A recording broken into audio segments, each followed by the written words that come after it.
ఇంక Tirupati railway station నుంచి నేరుగా ఆటో ఎక్కేసి అలిపిరి మెట్లకు వచ్చేసాము. ఉదయాన్నే సుమారు 4:30 ఆ టైంకి అలిపిరి మెట్ల గేట్లు కూడా ఓపెన్ చేసేసారు. క్రౌడ్ అయితే తక్కువ ఉంటుంది అనుకున్నా, కానీ చాలా ఎక్కువ మంది వచ్చేసారు ఉదయం టైంలోనే. ఇంకా తొలి మెట్టు దగ్గర టెంకాయ కొట్టుకొని ఆ శ్రీవారికి దండం పెట్టుకొని ఇంక మెట్లు అయితే ఎక్కడం ప్రారంభించాను. అక్కడ రైట్ సైడ్ ఏదైనా మండపం మిస్ అయినట్టు కనిపిస్తుందా మీకు? ఈరోజు శివరాత్రి కదా, క్రౌడ్ కూడా తక్కువగా ఉంటుంది, మెట్లు కూడా ఫ్రీగా ఎక్కేయచ్చు, సోమవారం దర్శనం కూడా త్వరగా అయిపోతుంది అనుకున్నాను. మధ్యలో ఫ్రెస్కింగ్ పాయింట్ కంప్లీట్ చేసుకుని వెళ్ళక తల ప్రాణం తోపుకొచ్చేసింది మాకు. కానీ ఇంత ఎర్లీ మార్నింగ్ ఇంత హెవీ క్రౌడ్ ఉంటుందని అయితే అస్సలు ఎక్స్పెక్ట్ చేయలేదు నేనైతే.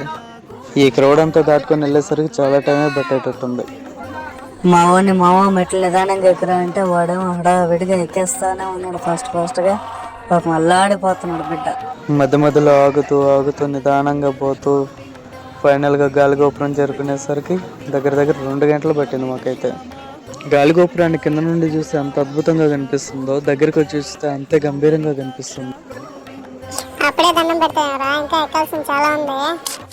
ఇక్కడ ఈ టిఫిన్ సెంటర్ చూస్తేనే క్రేవింగ్స్ ఎక్కువ వచ్చేస్తున్నాయి. గాలిగోపురం దాటిన తర్వాత ఫాస్ట్గా వెళ్ళిపోవచ్చు, మెట్లు ఎక్కువ ఉండవు, నడుచుకుంటూ వెళ్ళేది కాబట్టి త్వరగా వెళ్ళిపోవచ్చు. ఆ తర్వాత మోకాలు మెట్ల వరకు.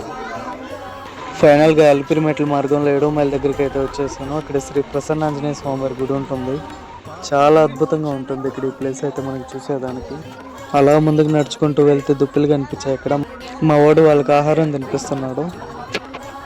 ఈ ఏరియాలో మనకి ఎక్కువగా కృష్ణ జింకలు, దుప్పులు బాగా వస్తూ ఉంటాయి.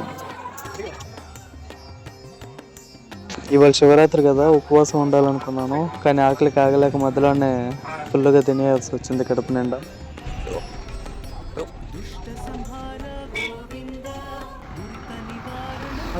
ఇక్కడ ఈ గుడి కనిపిస్తుంది కదా, అందులో శ్రీవారి 7 అక్కగారులు ఉంటారు, గ్రామదేవతల వాళ్ళు.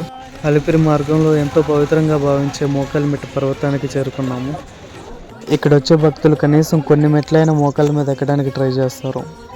ఇక్కడ ఈ పాప ఎవరో కానీ మోకాలిమెట్టు పర్వతం మొత్తం మోకాళ్ళ మీద ఎక్కుతుంది, అలిపిరి ఆఖరి మెట్టు వరకు.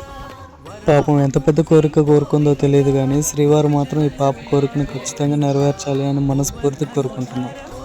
మెట్టు మెట్టుకి శ్రీవారి కీర్తనలు వింటూ అలిపిరి నడక మార్గాన్ని అయితే దాదాపుగా పూర్తి చేసేసాము. ఇంకా 50 మెట్లు మాత్రమే ఉన్నాయి. ఇంకా పైకి వెళ్ళే కొద్దీ ఎప్పుడెప్పుడు శ్రీవారిని చూస్తానో, ఎప్పుడెప్పుడు దర్శనం అవుతుందని చెప్పి ఆతృత అయితే చాలా ఎక్కువగా ఉంది నాకైతే చెప్పాలంటే. నిజంగా